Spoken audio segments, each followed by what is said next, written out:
সারা জীবন দাঁড়িয়ে দাঁড়িয়ে হাদিস পড়াতেন এবং ওনার যেদিন জ্বর হলো, জ্বরের কারণে ছাত্ররা ওনার সামনে একটা বসার মতো টুল টেবিল এনে দিলেন। হুজুর, এটাতে আপনি চেয়ার এনে দিলেন, বসেন।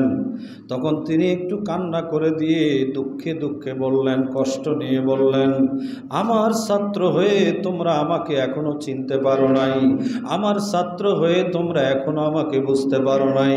আমি হাদিস শরীফ পড়াবার জন্য আমি দাঁড়িয়ে দাঁড়িয়ে পড়াই, তোমরা আমার শরীর খারাপ দেখি বসার ব্যবস্থা করেছো, এটা ঠিক করো নাই।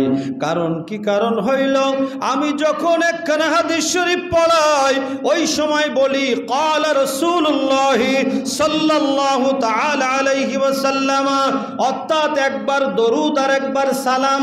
ক্বালা রাসূলুল্লাহ সাল্লাল্লাহু আলাইহি ওয়াসাল্লাম, আগে দরুদ পরে সালাম, এই সালাম আরজ করে দরুদ সালাম পড়ে আমি হাদিস শরীফ পড়াই। তোমরা কেমন করে আমাকে বসতে ব্যবস্থা করেছ? আমি হাদিস শরীফ পড়াবার সময় আমার নবীর সালাম পড়ি, আর সালাম পড়ার সময় আমি কখনো জীবনে বসে বসে আমার নবীকে সালাম দিতে পারবো না। আমি সারা জীবন দাঁড়িয়ে দাঁড়িয়ে আমার নবীকে সালাম দিব।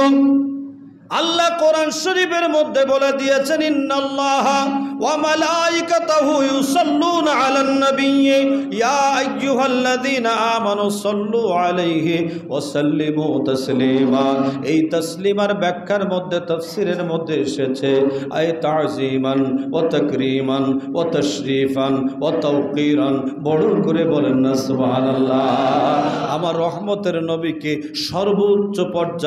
সর্বোচ্চ পর্যায়ে মোহাব্বত দিয়ে তাজিম করে সালাম দিতে হবে।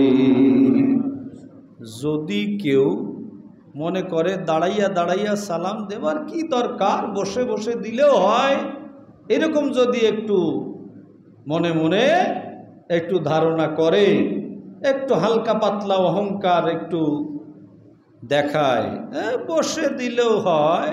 এক পার্টি আছে না, দাঁড়াইয়া দেবে না, বসে। তাদের জন্য আমার ফতোয়া না, আমার ফতোয়া আরো কঠিন, আমার ফতোয়া আরো কঠিন, আমার ডানা। হুজুর আল্লামা ইব্রাহিম হালাবি হানাফি, সুবহানাল্লাহ, আল্লামা ইব্রাহিম হালাবি হানাফি রহমতুল্লাহ আলাইহি, উনি রূহুস সিয়ার কিতাব লিখেছেন। এই কিতাবের আরেকটি নাম হলো সিরাতে হালবিয়া। এই কিতাবের মধ্যে লেখা আছে, আল কিয়াম মুস্তাহসানুন ফামান ফাআলাহু ফাকাদ আহসানা ওয়া মান লা ফালা ওয়া মান আনকারা ফাকাদ কাফারা। ফাকাদ কয় না, ভয় করে, ফাকাদ কাফারা। এবারও তার একবার শোনেন কি বলছি, বুঝে যাবেন, বুঝতে পারবেন। আল কিয়াম মুস্তাহসান ফামান ফাআলাহু ফাকাদ আহসানা ওয়া মান লা ফালা ওয়া মান আনকারা ফাকাদ কাফারা। আল্লাহর হাবিবের কিয়াম সালাম দাঁড়ানোর ব্যাপার, তাজিমের ব্যাপারে এটা ব্যাপারটা হলো অতি উত্তম, অতি উত্তম। যে ব্যক্তি করলো সে উত্তম কাজ করলো, অমাল্লা ফালা যে করলো না সে বঞ্চিত হলো, অমান আনকারা যে এনকার করলো, দাঁড়াইলে হয়, বইলে হয়, না দাঁড়াইলে হয়, এরকম এনকার করলো ফাকাত কাফারা। নবীর সম্মানের জায়গায় এরকম এনকার করার কারণে ফাকাত কাফারা কি হয়ে গেল? আমি কই নাই তো, ফতোয়া কইতেছে, কি হয়ে গেল?